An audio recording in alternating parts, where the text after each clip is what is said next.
thanks for joining us again. Well, today we thought we'd pull together a bit of a vlog on the caravan itself. Everybody's pestering us to do one of the caravan, to show you around, so that's what we'll do. We'll give you a quick show around. Follow us in the van. So welcome to our crib. Here we are in the saloon of the caravan. Basically, obviously the 8-foot width caravan gives us a bit more space. It means, well, it actually means I can't fit my feet on that side when I put my feet up. It means I don't have to bump Elaine's feet when she's having a meal. There's normally a table sits here that's actually out in the awning at the moment, but there's also a little pop-out table here if you want to have a small table for your laptop or whatever. All these lockers, double drawers, drawer in a drawer. I'm not quite sure what the attraction is there. And then we've got lighting, LED lighting all the way around, like more feature lighting than anything else. And then we've got individually controlled spotlights that are actually dimmable. Every window's openable. Each window's also got a nighttime blind on it and a fly screen if you want to open it and you don't want flies and wasps in. Other things in here, I've got the remotes now for the TV and the air conditioning controller mounted here. Then we've got lockers up the top on both sides, and we've got skylight here that's openable to varying degrees of exposure depending on how much cold air you want it letting in. Again, we've got nighttime screens on all the openings and fly screens, and even the door, we've got a fly screen on the door if you don't want to let flies in. To be fair, we haven't had too much of a problem with that. Sockets here, got USBs, phone, so you connect your phone to the speaker system in the van. 240 volt power. We've also got an additional socket. This is how the sockets looked on the van when we got it. 2 blanks and a single socket. Our plan was to convert one of the blanks into a socket. To do that, you just get the part from Sargent, and it's just plug and play equipment. Pretty straightforward to fit, albeit the fact I had to actually take out most of the chest of drawers to get at the connections, but other than that, it was straightforward electrically. One thing we have found here is when you sit on these seats 2 or 3 times, this cushion starts to creep forward. As soon as it creeps forward, it starts to interfere with the opening of this drawer. So we thought, how are we going to solve that? You couldn't put anything on the front because that would affect this when it's made up into a bed. If you wanted to make this into a big king-size bed, that would affect that. So we thought maybe we'll get some non-slip material to go underneath. So I got some non-slip material, which was the stuff that you get at Halfords. Put that on, made no difference at all. Elaine ordered some other stuff that I didn't give any chance for survival. I didn't think it was going to be any different, and it's completely different. I would think these probably creep once every 2 days now, in terms of, so we've got to actually get up and push them back. But yeah, that was a definite improvement. So that's about it really in the saloon. We'll go on to the kitchen. So, welcome to the kitchen, or galley as it is on a boat, but this isn't a boat yet.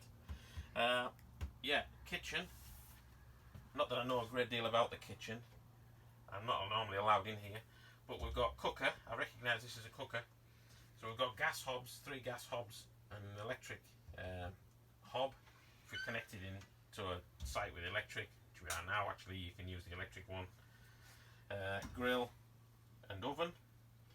Then we've got drawer for cutlery.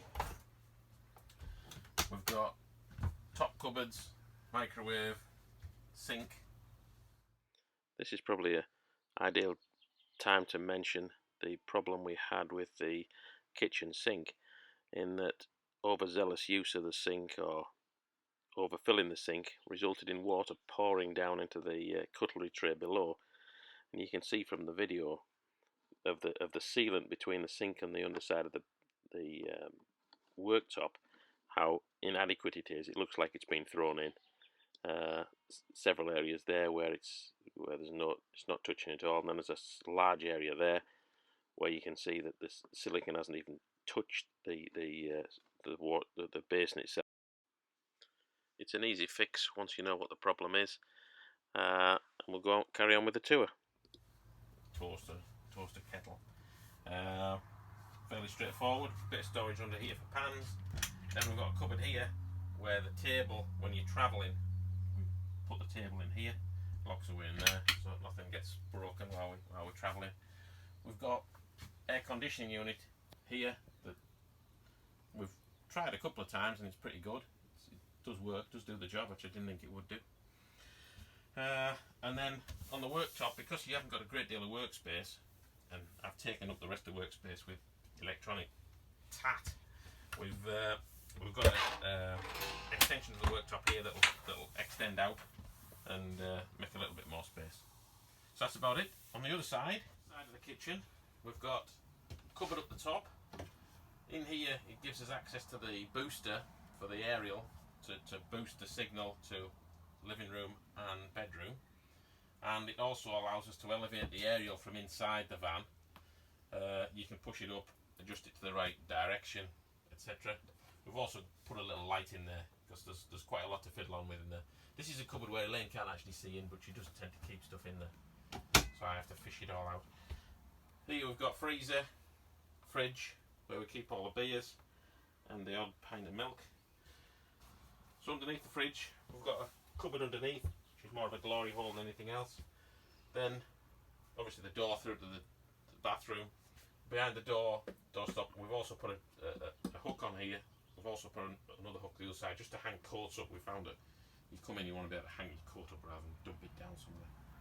Okay, so here we've got a cupboard full of bits and pieces, 2 shelves, the TV, then we've got the broadband router. That picks up either Wi-Fi within the site that you're on or actual broadband from the SIM that's loaded in it. So that works pretty well on the broadband. We've got an unlimited deal with 3 on that, so that's quite cool.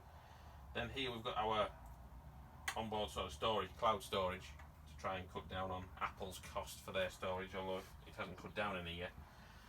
Then we've got a cupboard at the bottom. Up the top we've got, this is the controller for the heating and hot water, and this is the main controller, which is called a Swift Command, that controls everything from the water pump, awning lights, lighting, power, water, heating, the fridge, radio, everything is controlled from here.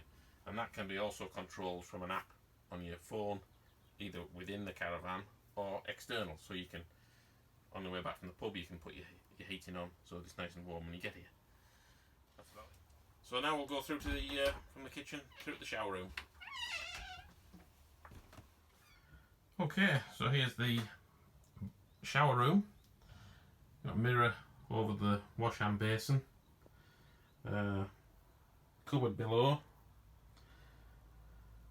Then we've got a cupboard up the top of here, above the throne. Obviously, window obscured film on, thankfully. Directly behind the throne.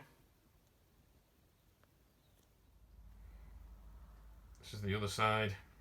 Got shower with storage next to it, full height storage next to it. Not a great deal to say. Welcome to the bedroom, where there's not a great deal to say about the bedroom really, apart from there's a bed in it.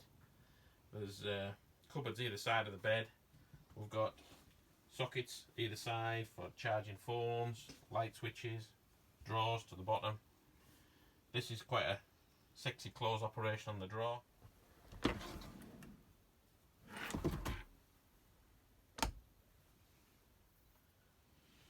Then we've got lockers above the bed. We've got, again, LED feature lighting. We've also put these pockets on the side to store iPads in when we're kipping, just in case I need any urgent WhatsApps through the night with the boys in Dubai I need to respond to quickly. Got window, the usual stuff, fly screens, proper screens.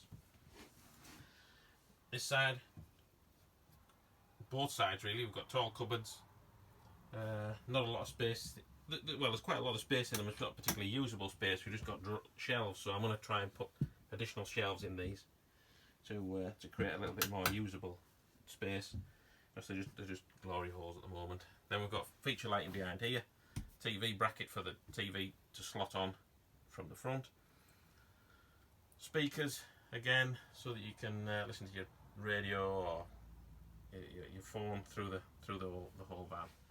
So that more or less concludes the show around of the interior of the caravan. We'll go outside, join us out there for the external. Okay, so out with the caravan, you're into the awning. Tends to be a bit of a dumping ground more than anything, but it's a handy place to store stuff. We've got a very elegant bin outside of the caravan door, and the recycling, and then we just take it to the site recycling facility. We've also got power out here. We've got a power pickup point on this elevation of the caravan externally behind that awning section. Actually, connect that up to here, and we tend to do the blogs on here. We eat on here most of the time actually, although it does tend to be either too cold in here or far too hot. We've got this bit of furniture. We've got another bit behind there. We tend to just use it for storage. Our walking boots are in there. As you can tell, we do a great deal of walking and a lot of fitness, judging by the recycling bottles.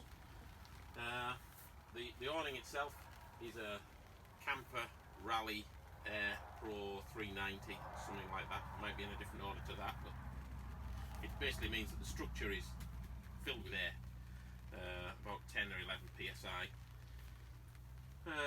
It means it goes up fairly quickly. You haven't got poles and things. It's a bit lighter, I guess, than a traditional awning. We've got a draft stopper along the bottom and on the double wheel arch here. Obviously, the two wheels are here, where we keep our fly swatters, and that's the like symbol on Facebook, obviously. Caravan comes with its own bin on the external door, but I'm not quite sure what you fit in that bin, so we just use it as magazine storage. So this end of the awning, we haven't put the ground sheet luxury carpet down in this end, because this is the end where I do the sort of barbecuing and stuff. So this is a Caddock barbecue that runs off the gas. Again, we've got an external gas point on the caravan that connects to, and then we've got a bit of furniture. It's more of a table to rest things on. The Caddock's quite a good bit of kit. It obviously comes with a whole range of different grills. Obviously this is a mixed one with like a barbecue griddle and a hot plate, but it comes with like a normal pan stand as well that you can sit on it, and each of these different grills comes with its own bag. It's another one. This is another one. That's just the open top, fully open grill across the whole one. And then this last one is like a solid pan across the whole top. So for doing bacon and eggs and stuff like that, you can use this one. Doing your barbecue steaks and stuff, you need to use the other one. And if you're doing a bit of both, you tend to use the one that I've got on there. It's bigger than what we require as two, but if we've got people over, it's handy to have capacity to cook in a bigger area. So here we are, the outside of the van. First of all, the front, we've got this locker. Fairly big locker. It's a bit like the garage really. So gas bottles kept here. Obviously we're on this one at the minute. We'll swap over to that one. General tools for jacking up the van, putting the locks on, all the hoses, pipes for every eventuality when you're on a site, whether your main's fed or you're filling up a carrier. Obviously the airframe at the front, which is fairly standard. Then round this side of the van, I don't know whether it's light enough around here, but this is the exhaust for the boiler. You've got the boiler in here. We've also got a water storage tank inside of there. Here we've got an external shower point, so we've got a fitting that fits on here to wash your dog down if you've got a dog. Then here, obviously at the moment we're off this tank at the top that then feeds into our internal storage tank. But there's various options. You can actually connect to the mains as well if you want to. This is probably a good time to share my frustration at the water hog construction that we bought. Common bit of kit on most caravan sites, holds 51 litres, and to move it backwards and forwards you use the handle clamps on to the lugs at either side of the drum. You drag it forward to and from the tap. Within a week, I would say, both ends of this thing had split and required urgent remedial work. Put Jubilee clips on. It's holding out at the moment, but no doubt going to have to get another one, which may very well do exactly the same thing, in line with everything else caravan. This locker here is largely full of battery. This is basically the electric supply in the van and the mains connection from outside. This is the bit that the actual dealer didn't fit correctly and pushed this door open and broke the catch when we first got the van. Moving further back, this is obviously the blue job, in that toilet emptying cassettes in here, and then the flush tank additive goes in here. And then I've got another locker at the back here, which gives you access actually under the bed. I use it for basically tool storage, hacksaws, wood saws, and then the bottles of blue and pink as necessary. We discovered that the side lights on the van weren't working. I don't know whether they'd ever work, to be honest with you, but in line with everything else caravan, no containment for any electrical services, and the connections, as you can see, are completely smashed, probably during construction. I don't think we'd actually allowed anything to hit them, blowing the fuse in the fuse board, so a temporary repair was required until we got a chance to get the main dealer to sort it under warranty in September. Carry on round the back. Then round the back we've got a setup here for drying clothes and what have you. It's a little bit fragile, but it does the job once it's pegged down. Then back of the van, basically window to the bedroom. Nothing more to really say, and obviously Clatterpots signage proudly presented on the rear. And carry on a bit further round, and obviously the awning's on this side, so there's nothing really more to show you on this side.